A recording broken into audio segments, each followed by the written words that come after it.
여러분 안녕하십니까, 강신업 변호사입니다. 장동혁 당대표가 인터뷰를 했는데요. 자, 장동혁 당대표 가장 중요한 얘기 중에 하나는 그겁니다.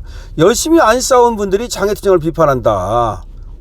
거여에 맞설 힘을 최대한 키워야 하지 않겠느냐. 비상한 상황에서는 비상한 대책이 필요한 거다. 의원 107명의 시민의 힘을 얹어야 된다. 내부의 적이 전투력을 떨어뜨린다. 끝까지 당내 이견 하나로 모으겠다. 한동훈 전 대표 아직 안 만났지만 한 목소리 내는 사람들 공천하겠다. 즉 한동훈도 한 목소리 내면 좀 봐주겠지만 한 목소리 안 내면 짤이 없다, 그 말입니다. 국힘을 조금씩 미래로 끌고 가야 된다. 모든 걸 과거에 연결시키면 안 된다. 이 장동혁 당대표 말이죠, 굉장히 정책과 그리고 이 정치에 대한 식견을 상당 부분 갖고 있어요. 아주 좋습니다. 자, 장동혁 당대표하고 지금 인터뷰를 문화일보에서 했는데요. 그 내용을 이제 보겠습니다. 당대표 되고 나서 한 달 가까이 지났는데 어떠십니까? 라고 물으니까 거의 매일 폭탄이 터진 것 같습니다. 정신없이 시간을 보냈는데 잘 관리해 왔다고 자평하고 싶습니다. 한 달 됐다는 얘기야 지금. 당대표 선거 캠페인 과정에서 약속한 윤석열 전 대통령 면회를 신청했다가 불발됐는데 만일 면회가 가능했다면 무슨 이야기를 하고 싶었습니까? 라고 물으니까 어떤 말씀을 드린다기보다 어려운 시기를 보내고 계시고 여러 생각도 많을 것 같아서 당대표가 됐기 때문에 만나 뵙고 말씀을 드리려고 했습니다. 국민의힘이 윤 전 대통령과 절연하지 못하고 있다는 비판이 상당히 나오는데 어떻게 생각하십니까? 나는 당대표가 돼서 당을 앞으로 끌고 가려 합니다. 조금씩 미래로 나아가려 하는 것이죠. 여러 주장이 있을 수 있지만 윤 어게인을 주장하는 분들도 가장 강하게 요구하는 게 자유민주주의를 지켜달라는 것이 아니겠습니까? 이건 과거의 문제가 아니라 미래의 문제이기도 합니다. 그 주장은 담고 가겠지만 당대표가 됐기 때문에 당을 미래로 끌고 가야지 모든 것들을 과거와 연결하는 것은 맞지 않습니다. 이렇게 얘기를 했고요. 대표가 생각하는 미래는 어떤 모습인가요? 라고 물으니까 우리가 당면하고 해결해야 할 이슈들에 집중하면서 나가겠다는 뜻입니다. 우리가 전당대회 과정에서 충분히 미래를 이야기할 수 있었음에도 우리끼리 과거에 머물고 과거를 갖고 싸웠습니다. 당대표가 된 이후에도 계속 과거 이슈에 머무른다면 우리는 미래 나아갈 수가 없습니다. 지금은 이재명 정부와 여당에 제대로 맞서 비판하고 대안을 제시하며 현재를 바탕으로 앞으로 나아가야 하는데 자꾸 우리끼리 내부에서 과거의 문제를 갖고 매몰되면 앞으로 나아가는 게 불가능합니다. 여당과 정부가 잘못하는 것에 대안을 제시하면서 국민께 유능한 정책 정당으로 인정받는 모습을 보여야 한다고 생각합니다. 좋죠? 하지만 지도부가 채택한 장애투쟁에 대해 당내에서 반발이 있는데 어떻게 생각하십니까? 라고 물으니까 과거의 문제를 해결하자고 하는 분들이 말하는 방식으로는 문제가 해결되지 않습니다. 과거에 잘못된 게 있다면 왜 그런 문제가 생겼는지를 바라보고 거기에서 나와서 그것과는 다른 모습으로 나아가는 게 과거의 문제를 해결하는 방법입니다. 장애 집회에 대해서도 생각은 다를 수 있지만 소수 야당이 3개 특검에 의해 공격을 받고 야당을 없애기 위해 정당 해산, 내란 특별재판부까지 거론되고 있습니다. 야당의 문제가 아니라 대한민국 헌정 질서가 파괴되고 대한민국의 기본이 무너지고 있는 것입니다. 국민의 힘이 사라지는 것을 막아야 합니다. 국민의 힘이 사라지는 것은 민주주의가 사라지는 것입니다. 그런데 국회에서 논평만 내고 규탄만 하고 있었어야 되겠습니까? 평시의 동원 방법으로 이 비상한 상황에 대처하는 것은 적절치 않습니다. 국민의힘의 당원 107명 의원 다 합쳐가지고 당원 그리고 의원 다 얹어서 함께 거대 야당과 싸워갈 수밖에 없습니다. 김주석 의원 등 일부는 장애투쟁에 참여하지 않고 있는데요. 라고 물으니까 100여 명이 있어도 전투력이 50밖에 안 될 수도 있고 50만 있어도 전투력이 100이 될 수 있습니다.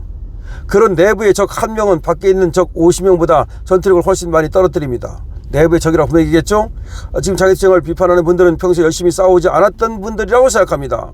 비판하기 전에 우선 힘을 모으는 데서 시작했으면 좋겠습니다. 힘을 모아보고 그래도 효과가 없다면 지도부에 잘못했다고 말하는 것도 있을 수 있습니다. 하지만 지금 우리 힘만으로는 부족하니 국민까지 모아서 힘과 목소리를 최대한 키워보자는 것에 대해서도 참여하지도 않고 뒷짐지고 뒤에서 비판만 하면 도대체 우리가 뭘 하자는 겁니까? 107명이 무슨 힘으로 이걸 다 막아낼 수 있는지 되묻고 싶습니다. 그러니까 지금 우리 힘만으로 부족하니까 밖에 사람들에 대해서도 다 키워보자고 같이 합쳐보자고 목소리를 내는 사람도 있는데 그런 것들을 비판하고 왜 밖에 사람들하고 손을 잡느냐 뭐 이런 식으로만 비판만 하고 있으면 뭐가 되겠습니까? 일단 비판하지 말고 당신이라도 들어와서 그럼 싸워봐라 이런 얘기입니다. 그러니까 지금 얘기하는 게 김재섭 같은 그 재섭업소 이런 것들이 들어오지도 않고 도와주지도 않으면서 비판만 해서 뭐가 되겠느냐. 그 다음에 또 장애 세력들하고 또 합하면 되느냐 안 되느냐 얘기를 하는데 그것도 뒷짐만 지고 그런 소리 하지 말고 싸워보고서 그런 소리 하라 이런 얘기입니다.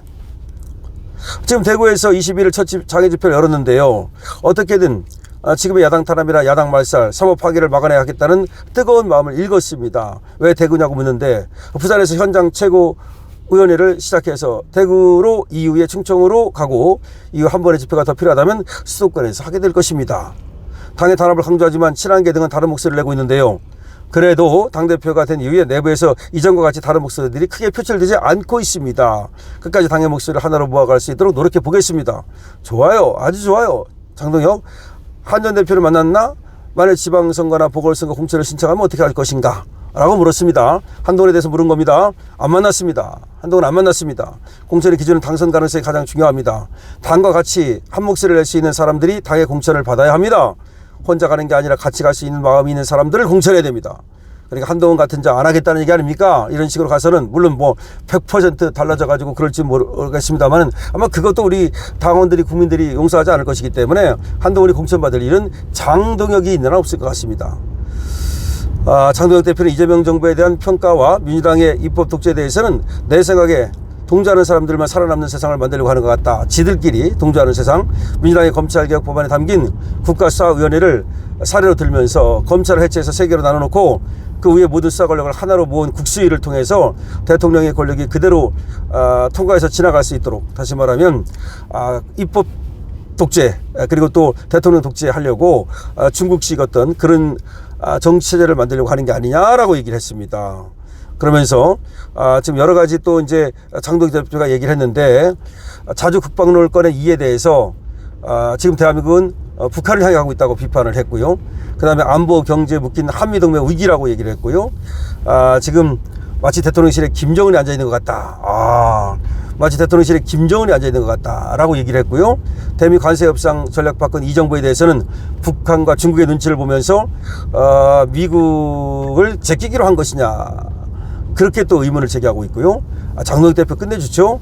그 다음에 여당이 내란 프레임을 계속하는 것에 대해서는 조금이라도 반박하면 극으로 몰려고 그런다라고 비판을 했고요. 특검 또 정당해산 대법원장 제거 이거에 대해서는 대한민국의 틀을 완전히 바꾸려고 혈안이 되어 있다라고 비판을 했습니다. 그러니까 장동혁 당대표가 지금 한 달을 맞이해서 인터뷰를 했는데요. 인터뷰 내용이 끝내줍니다. 정말로 장동혁 당대표 우리가 당대표를 잘 뽑았다는 걸 알 수 있는데 자 보세요. 이가 자주 국방론을 세웠잖아요. 그러면서 뭐 외국 군대 없다고 국방을 못한다고 생각하는 건 굴종적인 그런 자세다 이렇게 말했잖아요. 이거는 지금 대한민국은 북한을 향해 가고 있다 라고 얘기를 했고요. 그 다음에 한미동맹이 위기잖아요. 이거에 대해서는 대통령실에 김정은이 앉아있는 꼴이다 라고 얘기를 했고요. 대미 관세협상 전략 바꿔가지고 이 정부가 이재명이 좀 다르게 나가고 있잖아요. 지금 처음에는 뭐 3,500달러 어쩌고 하다가 이제 와가지고는 약간 스탠스를 바꿨잖아요. 이거에 대해서는 북한과 중국의 눈치를 보는 거다 라고 얘기를 했고요. 그 다음에 여당이 내란 프레임을 계속 가져가는 거에 대해서는 이걸 조금이라도 반대하는 사람을 극으로 몰려고 그러는 거다 라고 얘기를 했습니다. 야 여러분 지금 장동혁 당대표의 인터뷰 내용을 요약해서 여러분께 딱 해드렸는데요. 장동혁 당대표 인식이라든가 그 다음에 이 정치관이라든가 국가관 그 다음에 정치적 어떤 그 인식의 수준 이런 것들이 상당히 높고 그 다음에 말을 정제해서 절제해서 할 줄 알면서도 핵심을 찌르는 능력이 탁월합니다. 장동혁 당대표 큰 인재를 우리가 지금 하나 얻었습니다. 그야말로 차기 지금 대통령 적합도에서도 1등을 달리고 있지 않습니까? 여러분께서 장동혁 당대표 많이 응원해 주시고요. 댓글 응원도 좋고 222번 주시기도 좋고 그리고 여러분들께서 또 강신엽TV에 대해서는 좋아요와 구독으로 응원을 주시기 부탁을 드립니다. 강신엽TV입니다.